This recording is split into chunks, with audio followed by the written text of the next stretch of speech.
FNC's Napolitano says overwhelming evidence to justify 3 or 4 articles of impeachment against Trump. Hello and welcome to TST. If you are new to the channel, tap on the subscription button and press the notification bell so you can receive authentic news that you can rely on daily.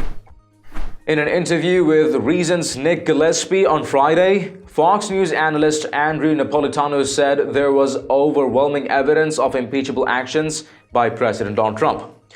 Napolitano said the Democrats on the House Intelligence Committee have unearthed enough evidence, in my opinion, to justify about 3 or 4 articles of impeachment against the president. We have to start this conversation by underscoring the fact that impeachment is not legal, it is political. Its only constitutional base is treason, bribery, or other hard crimes and misdemeanors. He continued, "Here's what I think the Democrats will want, Nick. Here's what I think they will advance. One is bribery. The allegation is the technical definition of bribery is the failure to perform an official duty until a thing of value comes your way. And they will argue that the president's failure to disperse funds that the Congress ordered be dispersed until the recipient of the funds agreed to investigate a potential political opponent is an act of bribery. That is enough, in my opinion, to make it over the threshold of impeachable offenses. I don't think it's enough to convict of bribery, but it's enough to allege it for the purpose of impeachment. The second charge will be high crimes and misdemeanors, election law violation. The third crime will be obstruction of justice. The fourth will be interference with the witness. And the fifth may be lying under oath." He added, "The evidence of his impeachable behavior at this point, in my view, is overwhelming." You are one of the most outspoken libertarian defenders of constitutional government, of limiting the executive branch as well as the government altogether. What is the case that Donald Trump has committed impeachable offenses? Well, the Democrats on the House Intelligence Committee have unearthed enough evidence, in my opinion, to justify about 3 or 4 articles of impeachment against the president. We have to start this conversation by underscoring the fact that impeachment is not legal, it is political. Right. Its only constitutional base is treason, bribery, or other high crimes and misdemeanors. One of their counts is bribery, which I'll explain in a minute. Okay. But that other high crimes and misdemeanors, doesn't that kind of open it up to Yes. what I know you've quoted him at length, but Gerald Ford, as a congressman in the early 70s, before he was vice president, before Watergate, he said, an impeachable offense is whatever the House decides on a given day. And he made that statement based on a phrase in the Constitution, which says the House of Representatives shall have the sole, S-O-L-E, power of impeachment. And another phrase in the Constitution which says each house shall write its own rules. Right. So those rules don't even have to be fair as long as they generate the support of the majority. Right. The rules under which the current House is operating were written in January 2015 when the Speaker was John Boehner and the majority was Republicans. Okay. So that means the Republicans are going to be screaming bloody murder, that these rules are completely illegitimate. Where the hell did Shifty Schiff come up with these and all of that?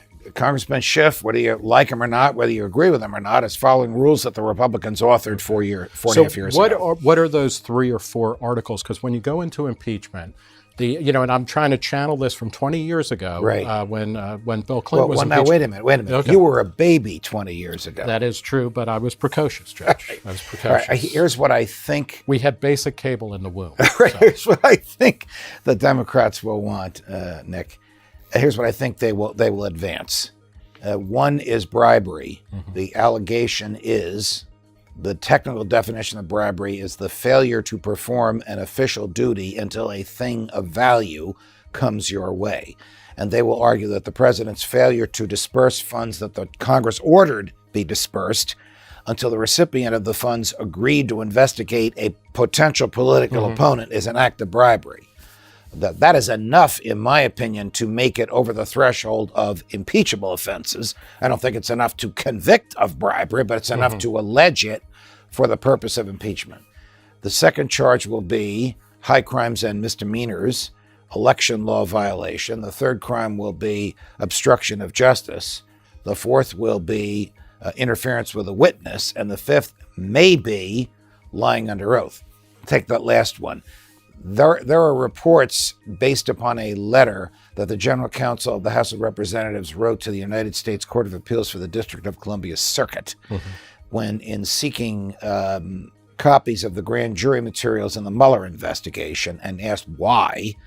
He responded, because we believe the president lied under oath and the Intelligence Committee, which is investigating impeachment, needs this. The alleged lie under oath was the president's statement to Bob Mueller that he doesn't recall a conversation on the phone with Roger Stone over whether or not Stone had access to the WikiLeaks material. That's been established in the Stone trial, so now the Democrats are interested in pursuing it. So the other two articles of impeachment will be election law violation. The election laws, for better or for worse, I think this is a horrible law because it interferes with free speech, but it is the law. Asking a foreign government, the phrase in the statute is soliciting, for assistance for a campaign is a criminal act, whether the foreign government provides what you ask for or not. But wait, if I don't want to drag myself down in debating or arguing with idiots' opinions on these matters. Napolitano's words don't change a thing here. The Americans are a smart people. They know what they have signed up for when they elected this president. Until now, they are mostly satisfied with the results. People trying to fool the president's supporters aren't fooling anyone but themselves. And fooling themselves in public. So, you know what's happening here. Let us know your thoughts in the comments down below. If you've liked this report, please share among friends and family. And don't forget to subscribe to Top Stories Today. Thank you for tuning in to TST. I'm David Ravine, and I'll see you in the next one.